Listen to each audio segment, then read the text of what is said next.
Captain Nathan Graves stood in the observation deck of the flagship Pathfinder and watched Earth turn below him.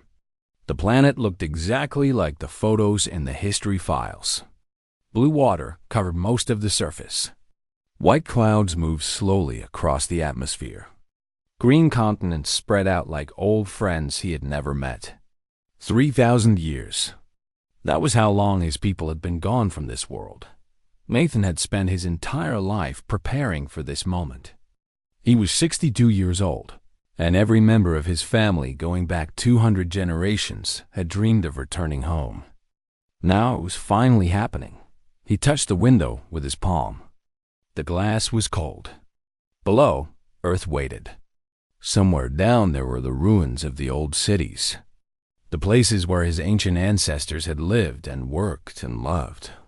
The places they had been forced to abandon when the sun attacked the planet and the magnetic field died. The evacuation had happened 3,000 years ago. Scientists had warned that solar flares were becoming more powerful. The Earth's magnetic shield was weakening. Soon, radiation from the sun would make the surface uninhabitable. Every government on Earth had worked together. They had built massive ships. Billions of people had left the planet on those ships, leaving Earth empty and silent. Now humanity had come home. Nathan turned away from the window and walked across the observation deck.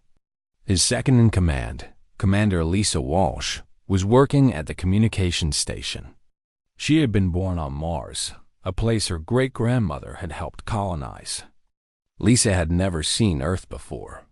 Neither had most of the 12,000 crew members on the Pathfinder. They were all descendants of people who had left Earth with nothing but memories and old stories. "Status report," Nathan said. Lisa looked up. She was nervous. Nathan could see it in her face. This moment was huge for everyone. "We are entering the upper atmosphere now," Lisa said. "Atmospheric composition is what we expected. Oxygen is present. The biosphere has recovered. Sensors show plant life across the continents. Water levels are normal. Temperature is stable. Settlements?" Nathan asked. "Any human settlements? Any signs that other ships came back before us?" Lisa's fingers moved across her control panel. Her eyes narrowed as she read the data. "Captain, I am picking up something. Something big. Settlements. Very big. Not just one or two. Thousands of structures. On every continent. All of them are advanced." Nathan felt his stomach tighten. He had not expected that. "They are too advanced to be from the evacuation period," Lisa continued. "The technology is more recent. Maybe a few hundred years old. Maybe less. And Captain, there is more. I am detecting power signatures. Active power. These cities are not abandoned ruins. They are alive. They are occupied." The observation deck fell silent. All the crew members working at their stations had heard Lisa's words. Nathan could feel them watching him, waiting to see what he would do. "Life signs?" Nathan asked quietly. "Yes, sir. Many of them. All across the planet. But Captain, these signatures are not human. They are not any species that matches our databases. We have multiple different species down there. At least 5 major populations. Maybe more." Nathan looked back out the window at Earth. The planet did not look any different. It was still the same beautiful blue and green world. But everything had changed. Earth was not empty. Earth was not waiting for its children to return. Earth already had children. Other children. Other species who had made this world their home. "Open a hailing frequency," Nathan ordered. "All languages.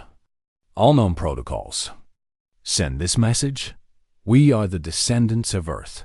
We are the children of the human species that left this world 3,000 years ago. We come in peace. We wish to communicate with the peoples of Earth. Please respond." The message went out into the electromagnetic waves.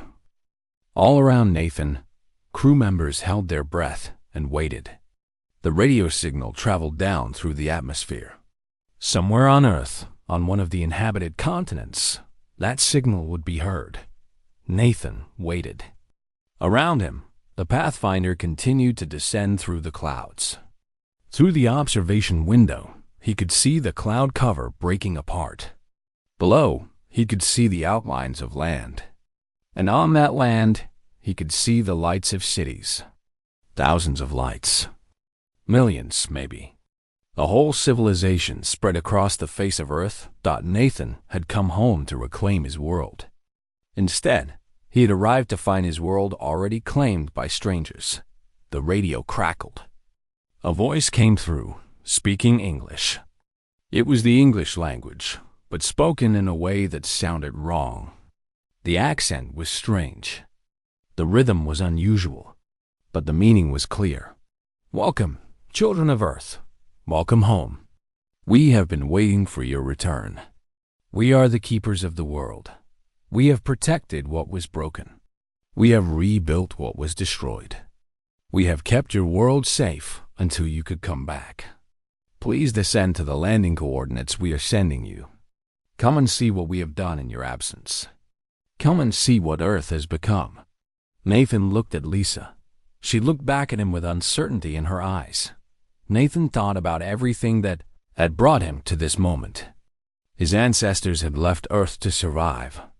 They had spread across the galaxy on colony worlds and trade ships. They had built new civilizations among the stars. But they had never forgotten their home. Every human child learned about Earth. Every human carried the memory of home in their DNA. Passed down through thousands of years. Now Nathan understood that those memories belonged to a world that no longer existed. The Earth below was not the Earth his ancestors had left. It was a new world. A world that had been shaped by other hands. Other species. Other dreams. But it was still Earth. And Nathan had a choice to make. He could treat the people down there as invaders who had stolen his world. He could demand the return of Earth to human control.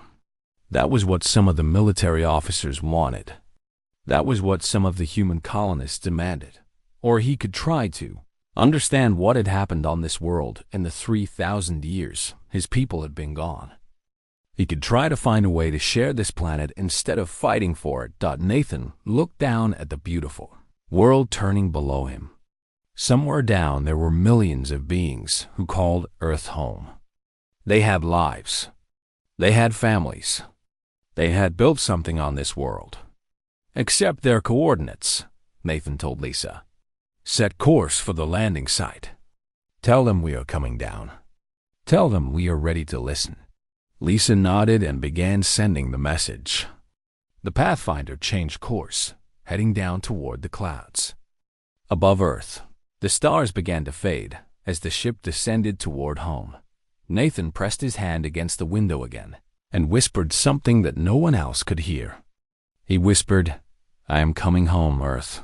I hope you are ready for us. The landing site was in what used to be called North America. Lieutenant Kevin Chun walked beside Captain Graves as they moved down the corridor of the Pathfinder. Behind them came Ambassador Rebecca Torres and 20 soldiers in full protective gear. The soldiers carried weapons, but the orders were clear. No violence unless attacked. This was a meeting, not a war. The landing platform sat on what looked like a beach.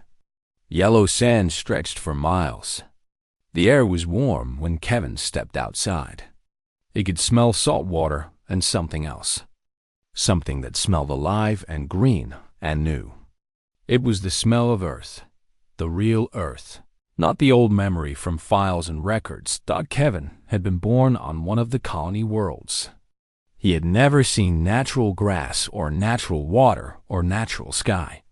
The sky above him now was blue with white clouds.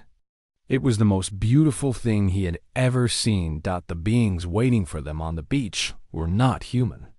They were not even close to human. They were made of something that looked like light and energy inside a shape that seemed to shift when Kevin looked at them. One of the beings moved forward. Its form became more solid, more defined. It began to speak in a voice that came from everywhere and nowhere. I am Guardian Prime Azith. I welcome you to the world that was once yours. I welcome you home. Captain Graves stepped forward. He was 50 meters away from the being. Kevin could see his captain's hand move to his weapon, but then stop. Nathan did not draw it. I am Captain Nathan Graves of the Human Colonial Fleet.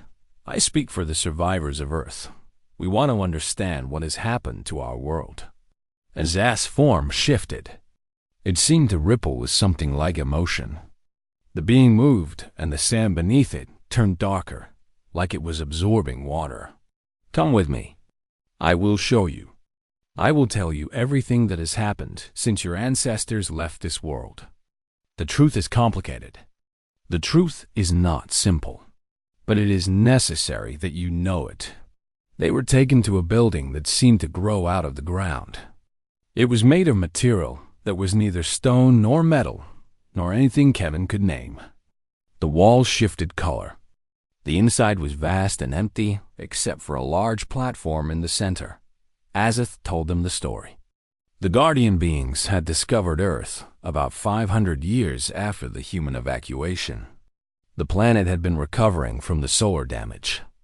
The magnetic field had been destroyed, but the planet's own systems were slowly rebuilding. Life was returning to the continents. We discovered that this world had the potential to become great again, as it said. We had the technology to help. We had the knowledge to protect it. We made a decision. We would rebuild Earth. We would restore the systems your ancestors had created. We would make this planet a home for all who needed one. Rebecca Torres stepped forward. She was a diplomat. She had spent her life learning how to negotiate with alien species in the colonial worlds. But there was anger in her voice now. You claimed our world, she said. You took it without asking anyone. You took something that belonged to humanity. Azaz's form became still. When it spoke, its voice was quieter. You are right. We took something that was not ours to take. We did not ask because we did not know you would return. 3,000 years is nothing to us. We thought your kind had chosen the stars permanently. We thought Earth would be empty forever. When we made our choice, we believed we were saving an abandoned world. We did not know the world would eventually be reclaimed by its children. Kevin moved closer to the platform. He studied Azith carefully. The being seemed almost sad. If such a thing was possible for a creature made of energy, what have you done to the planet? Kevin asked. Azith's form expanded, filling the room with images. Kevin saw the history of Earth over the past 500 years. He saw the Keepers building atmospheric processors deep underground. He saw them installing magnetic field generators. He saw them creating systems that slowly healed the damage the solar flares had caused. But he also saw other ships arriving. Other species. The Keepers had opened Earth to them. They said this world had resources and space enough for many peoples. Species fleeing war came. Species fleeing persecution came. Species fleeing natural disasters came. 17 million beings now live on Earth, as is said. They represent 43 different species. They have built cities. They have created governments. They have made families and homes and lives. To them, Earth is not a dead world waiting for reclamation. To them, Earth is simply home. It is the only home many of them have ever known. Ambassador Torres sat down on the floor. She looked exhausted. You are telling us that we cannot reclaim Earth because Earth has already been claimed by others. I am telling you that. Reclamation would require removing 17 million people from their homes. It would require destroying what we have built. It would require you to become the very thing humans claim they do not want to be. Conquerors. Destroyers. Invaders. As Az's form moved close to Captain Graves, But I am also telling you that we need you. Earth is changing. The systems we built are failing. The magnetic field regeneration is becoming unstable. We cannot solve this problem. We can only maintain what was built before. We need the knowledge that only your kind possesses. We need the descendants of the beings who created these systems in the first place. We need humans. That night, Kevin sat outside the building and looked at the sky. The stars were so bright here, so clear. He could see more stars than he had ever seen before in his life. Rebecca joined him. She sat down beside him without saying anything. "We came to reclaim Earth," Kevin said quietly. "We came to come home. But home is not what we expected. Home is not ours anymore." Rebecca nodded slowly. "Maybe home was never meant to be ours alone. Maybe home is something that should be shared. But the Keepers are right about one thing. We have something no one else on this planet has. We have the knowledge. We have the connection to the old systems. We have the ability to fix things when they break." Kevin looked at her. "Are you saying we should help them?" "I'm saying that maybe the only way to come home is to help everyone else feel at home. Maybe that is what Earth needs. Not human control, but human knowledge, human understanding, human heart." Kevin thought about that. He thought about 17 million beings who had built lives on this world. He thought about his ancestors who had been forced to leave this world. And he thought about Earth itself, waiting below them in the darkness, needing help that only humans could give. Maybe that was the real homecoming. Not taking back what was lost, but helping to build what could be better. 3 weeks after the human delegation arrived on Earth, everything fell apart. The city called New Haven, which had been built where the old city of Chicago used to stand, became a war zone. Commander Marcus Wade stood in the command center of the human military base and watched the reports come in. His hands were shaking. He was trained for combat. He was trained for enemy attacks. But this was not combat. This was chaos. The Sethri people had decided they wanted independence. The Sethri were a reptilian species that had lived on Earth for 800 years. Their population was 4 million. They lived on the southern continent and had built a powerful civilization there. But they had always been under Keeper control. The Keepers had told them what they could do and where they could live, and how they should govern themselves. Now the Sethri were saying no more. They wanted their own nation. They wanted to be free. "They are moving military hardware into the southern cities," Marcus's second officer said. Her name was Commander Sarah Mills. She was looking at the intelligence reports on her screen. "We have visual confirmation of armed troops mobilizing. They are serious about this." Marcus sat down heavily. This was wrong. This was not why humanity had come to Earth. Before Marcus could respond, the emergency system activated. Every soldier in the command center went alert. There was a new situation. The human colonists from the asteroid belt had arrived. They had sent 3 heavy transport ships to Earth without asking permission, without telling anyone they were coming. These were humans who had been born in space, who had never seen Earth before. They wanted to claim Earth as theirs. They wanted to establish human control over the entire planet. "We have a communication from the asteroid fleet," Sarah said. Her voice was hard and angry. "They are demanding that Earth be reserved exclusively for humans. They are demanding that all other species leave the planet or be forced to leave." Marcus stood up. He wanted to hit something. The situation was getting worse by the hour. "Tell me about the rest of the population," Marcus said. "What are the other species doing?" "The Vex traders are asking for military protection. They say if the Sethri start a war, they will be caught between human colonists and Sethri soldiers. The crystalline beings are disconnecting from the communication grid. We cannot reach them. The aquatic species in the oceans are moving to protect their territories. This is going to get bad fast. Marcus closed his eyes. 17 million people. All of them afraid. All of them worried about their futures. Nathan Graves came into the command center. He had been meeting with the keepers, trying to understand the political situation better. He looked like he had not slept. The keepers are losing control, Nathan said. This was a statement of fact, not a question. They built the system, but the system is failing. They never taught any of the species how to govern themselves. They made all the decisions. Now the species are realizing that they can decide things for themselves.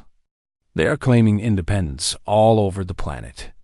Sir, there is something else, Marcus said. I have a report from one of our research teams. They were exploring the old ruins in Africa. They found something important. The command center door opened, and Dr. Amy Richardson walked in. She was dirty from the ruins. She had not slept either, but her eyes were bright with excitement and fear. She was carrying a data tablet. Her hands were shaking as badly as Marcus's. The planetary systems are failing, Amy said. She did not wait for introduction or permission. She just started talking. The magnetic field regeneration that the keepers built is failing. The atmospheric processors are breaking down. The whole system that keeps Earth alive is collapsing. She projected the data across the main screen. The numbers were bad. The graph showed declining performance across every major system. The timeline was clear. How long do we have? Captain Graves asked. 50 years. Maybe less. After that, the solar radiation will return. The atmosphere will deteriorate. Earth will become uninhabitable again, just like it was 3,000 years ago. The room fell completely silent. Marcus felt his hands stop shaking. Suddenly, he understood something. This crisis gave them an opportunity. This crisis gave them purpose. The keepers did not call us here just to reclaim Earth, Marcus said. Everyone looked at him. They called us here because they knew this was coming. They could not solve this problem. Only humans can solve it. Nathan nodded slowly. He was understanding it too. The Sethri are asking for independence because they think the keepers are weak, Nathan said. The human colonists are demanding control because they think this is the time to take it. But they are all wrong about what matters. What matters is keeping Earth alive. Amy stepped forward. That is the key. The keepers built these systems using human technology. Your ancestors designed the core systems 3,000 years ago. The keepers improved them, but they do not truly understand them. They cannot fix them. But humans do understand them. Humans have the knowledge in their genes and their history. Humans can fix this. Only humans can fix this. Nathan looked at Marcus. They understood what they had to do now. This was no longer about claiming Earth or defending human interests. This was about saving Earth itself. Get everyone together, Nathan told Marcus. The Sethri leaders, the asteroid colony commanders, the keeper representatives, and the leaders of every major species on this planet. Get them here in 6 hours. We are going to tell them the truth. We are going to tell them that Earth is dying. And we are going to tell them that the only way to save it is if everyone works together. Marcus nodded. He began giving orders immediately. As the room emptied, Amy approached Nathan. You understand what this means? Amy asked. If you tell them the truth, the Sethri independence movement might stop. The human colonists might work with the keepers instead of against them. But it also means you are giving up any chance of human control over Earth. You are making humans into caretakers, not rulers. Nathan looked at the maps of Earth on the main screen. He looked at the millions of lives that depended on the systems beneath the ground. He looked at the future that was coming in 50 years if nothing was done. We did not come all this way to rule, Nathan said quietly. We came all this way to come home. And home is not a place to own. Home is a place to protect. Home is a place to save. Amy smiled slightly. Then you understand what Earth needs from you. Nathan nodded. He did understand. The crisis was bad. But the crisis was also an opportunity. An opportunity for humans to prove what they had always been best at proving. Humans were problem solvers. Humans were builders. Humans were the kind of people who would save a world even if it meant giving up power to do it. The broadcast went out across every communication channel on Earth. It reached the cities and the villages and the remote settlements. It reached the underwater colonies of the aquatic species. It reached into the mountains where the crystalline beings had their homes. Billions of eyes turned to watch as Captain Nathan Graves stood in the Great Hall and spoke. The Great Hall was enormous. It had been built by the Keepers as a place where all species could gather together. The walls were made of that strange shimmering material that seemed to be part stone, part something else. The floor was polished smooth. The ceiling was so high that it seemed to touch the sky. Nathan stood in the center of the hall. Behind him stood Ambassador Rebecca Torres, Commander Marcus White, and Dr. Amy Richardson. Representatives of every major species on Earth were present in person. But the message was for everyone. We came to Earth 3,000 years after our ancestors left it, Nathan said. His voice was steady and clear. We came to reclaim our home. We came believing that Earth belonged to us, that it had been waiting for us to return. He paused. The hall was completely silent. We were wrong about many things. Earth did not wait empty. Earth did not wait for only one species. Earth became home to 17 million beings from 43 different species. These beings have built cities and governments and families here. They have made lives on this world. This world belongs to them as much as it ever belonged to us. Nathan saw some of the human colonists in the crowd starting to look angry. They had come for conquest. They had come to claim what they thought was theirs. But I am also speaking today to tell you something else. Something that changes everything. Earth is dying. The systems that keep this planet alive are failing. In 50 years, maybe less, this world will become uninhabitable again. The solar radiation will return. The atmosphere will collapse. Earth will be a dead world, just like it was 3,000 years ago. The shock hit the crowd like a physical force. People gasped. Some people shouted.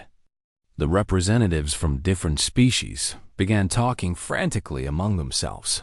You see this map? Nathan pointed to a projection showing the planetary systems. These are the systems that your Keeper Guardians built. These are the systems that have kept Earth safe. These are the systems that are now failing. Dr. Amy Richardson came forward.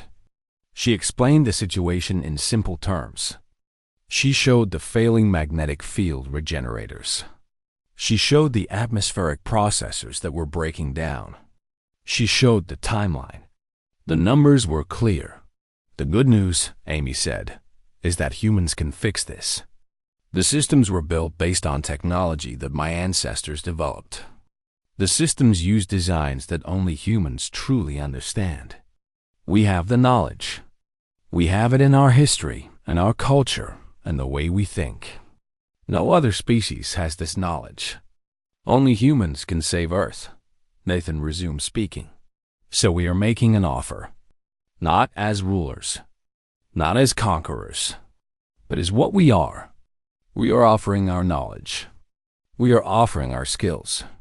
We are offering to work with every being on this world to save Earth.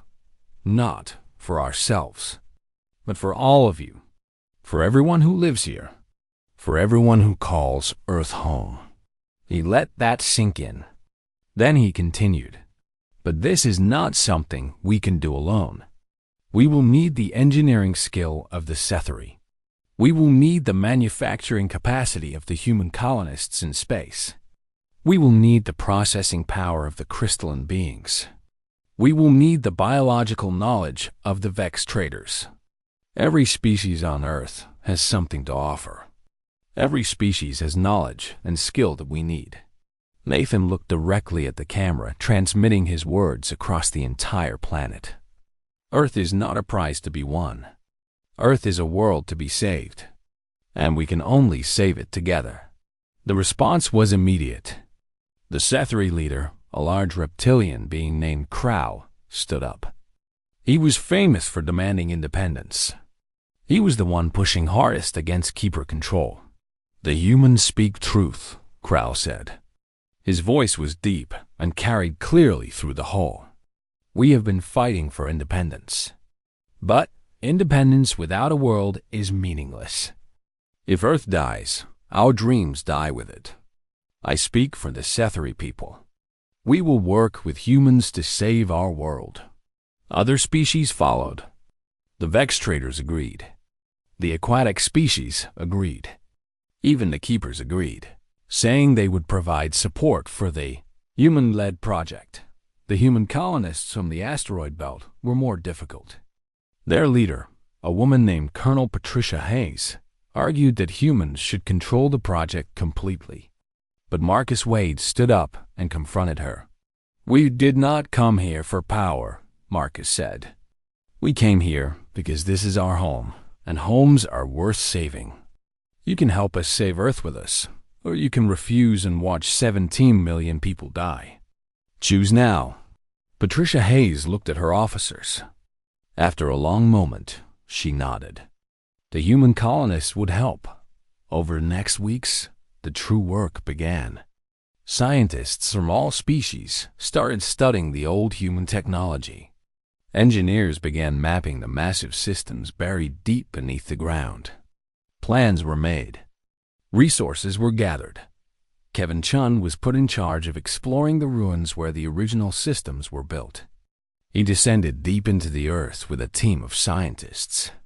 They found the core systems. They found the blueprints written in old human languages. They found technology that had been operating continuously for 5,000 years. One of the engineers with Kevin was a Sethri named Sarah. She had scales that were bright blue. She had intelligent eyes that could see in the dark better than human eyes. "Your ancestors were brilliant," Sarah said as they studied the massive machinery. "This technology is beautiful. It is simple but powerful. It is logical but creative. This is how engineering should be done." Kevin smiled. He felt proud of his ancestors for the first time since arriving on Earth. "Your people have great engineering skill too," Kevin said. "I have seen the structures you built. They are impressive." Sarah clicked her mandibles in a way that meant agreement. She had learned that gesture from studying human behavior. "Humans are different from my people," Sarah said. "Sethri think about balance and harmony. Humans think about solving problems and fixing things. Together, we are stronger. This is why we must work together. Not because one species is better, but because different species see different solutions."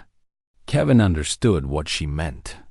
When the human engineers looked at the broken systems, they saw problems to fix.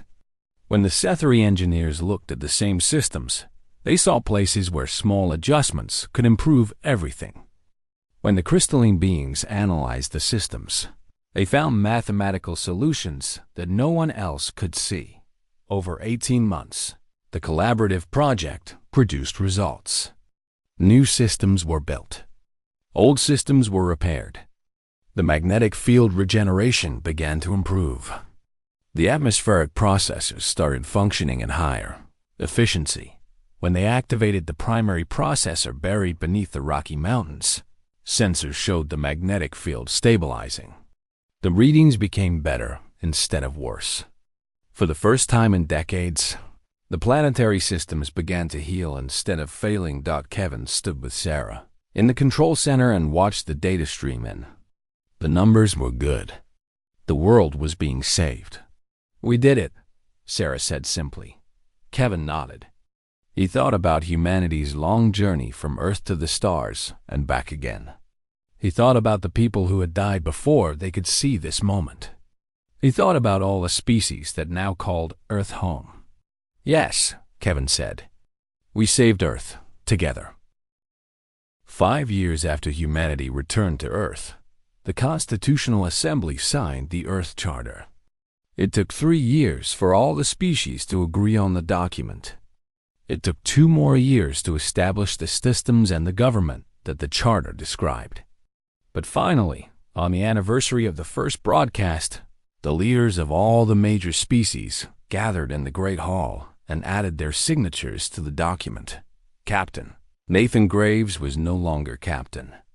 He had stepped down from military command 5 years ago. Now, he was Ambassador Nathan Graves, representing the human interests in the Earth Council. He watched as the last species leader signed the document. It was a crystalline being who did not have a mouth or hands, so it used energy pulses to leave a mark that only it could understand. But the mark was there. The signature was recorded. The Earth Charter was law now. The document had 9,000 words. It described how Earth would be governed. It described the rights of every species. It described the responsibilities that every being shared. Earth would belong to all who lived there. No single species would control it. No single government would rule it. Instead, there would be a council where every major species had equal representation. Every being with 1 million or more inhabitants would have 3 seats on the council. Smaller species would share seats proportionally. Decisions would be made by consensus when possible, but by majority vote when necessary. Humans would have special status, not as rulers, but as caretakers. The systems that kept Earth alive were human systems. Humans had the ancestral knowledge and understanding to maintain those systems and improve them. Every human with the proper training would be part of the United Earth Conservation Project. Their responsibility was to keep Earth healthy. Their responsibility was to make sure that all 17 million beings could continue to live on this world. In exchange, humans received something precious: rights to land, rights to develop industries and cities, rights to participate in Earth's government, rights to build a future on their home world. Nathan walked out of the Great Hall into the bright afternoon sun. Rebecca Torres walked beside him. She was old now, in her 80s, but she still stood straight and looked at the world with clear eyes. "We did something good," Rebecca said. "We came here thinking we would conquer.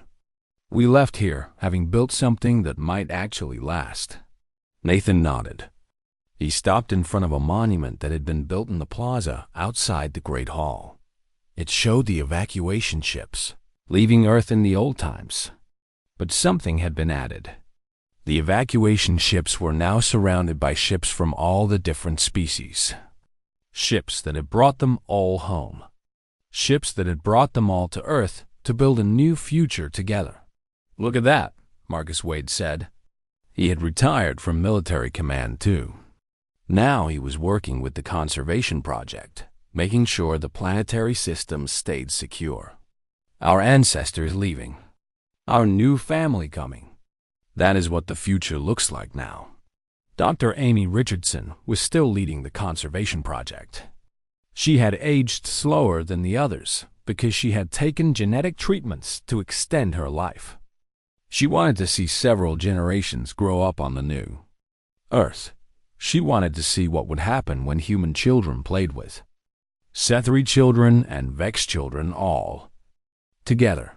"The regeneration is right on schedule," Amy said when Nathan saw her the next day. They were standing in the main control center of the atmospheric processing system. The machines hummed quietly, doing their work.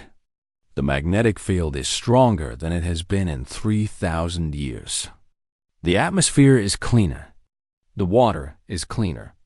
In 10 years, Earth will be safer and healthier than it has been since the first humans walked on this world. Nathan felt something settle in his chest. Peace, maybe. Or purpose fulfilled. He was not sure which. What about the mixed populations? Nathan asked. "The children growing up with multiple species?" Amy smiled. That is the real future of Earth.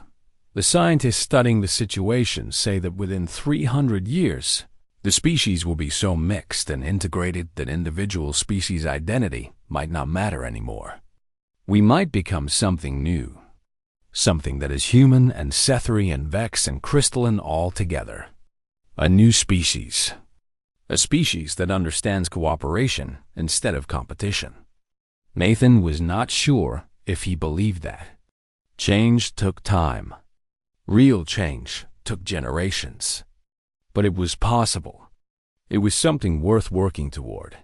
That night, Nathan stood on a beach where the waves came in from the ocean. It was the same beach where the Pathfinder had landed 5 years ago. He looked at the water and thought about his ancestors.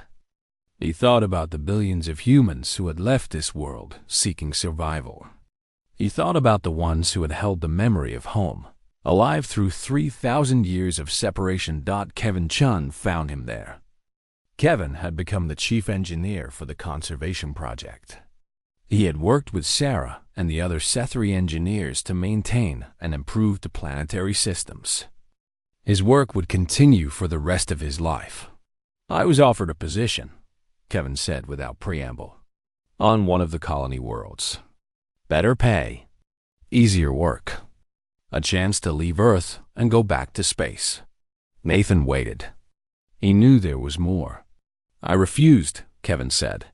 This is where I need to be. These systems need me. This world needs me. Earth is home. Not because it is the place my ancestors came from, but because it is the place where I am needed, where I matter. I think that is what home really is. Nathan understood what Kevin meant. Home was not just a place. Home was a place where you belonged, a place where your work mattered, a place where your presence made a difference. I think you are right, Nathan said. They stood together and watched the ocean. Around them, Earth lived. Humans and Sethri and Vex and crystalline and aquatic beings and dozens of other species all lived together on this world. They had different forms and different cultures and different ways of thinking. But they all shared something now. They all understood that Earth belonged to all of them. That Earth's future was their responsibility. In the cities, human children were learning the language of the Sethri. Sethri children were learning human music. Vex traders were setting up businesses in human markets. Crystalline beings were teaching mathematics to mixed groups of young people from different species. The future was coming. And it looked different than anyone had expected. But it looked good. Nathan thought about the title that had brought him back to Earth. After 3,000 years, humans had returned to reclaim Earth's legacy. But the legacy they had reclaimed was not land or power or possession. The legacy they had reclaimed was responsibility. The legacy was the knowledge that humans could solve problems. The legacy was the understanding that humans could work together with other species to build something better. Earth's future would not be human, but it would be shaped by human ideals. It would be shaped by human persistence and human courage and human willingness to sacrifice for others. Every being on this world would benefit from the fact that humans had come home. Every being would live longer and happier and freer, because humans had chosen to save the world instead of claiming it. Nathan looked up at the stars. Somewhere out there, beyond the atmosphere, other humans were living in space. Other colonies were spreading across the galaxy. But the heart of humanity was here now, on Earth, working to build something good, working to save a world that belonged to everyone. The journey home was complete, and the real work was just beginning.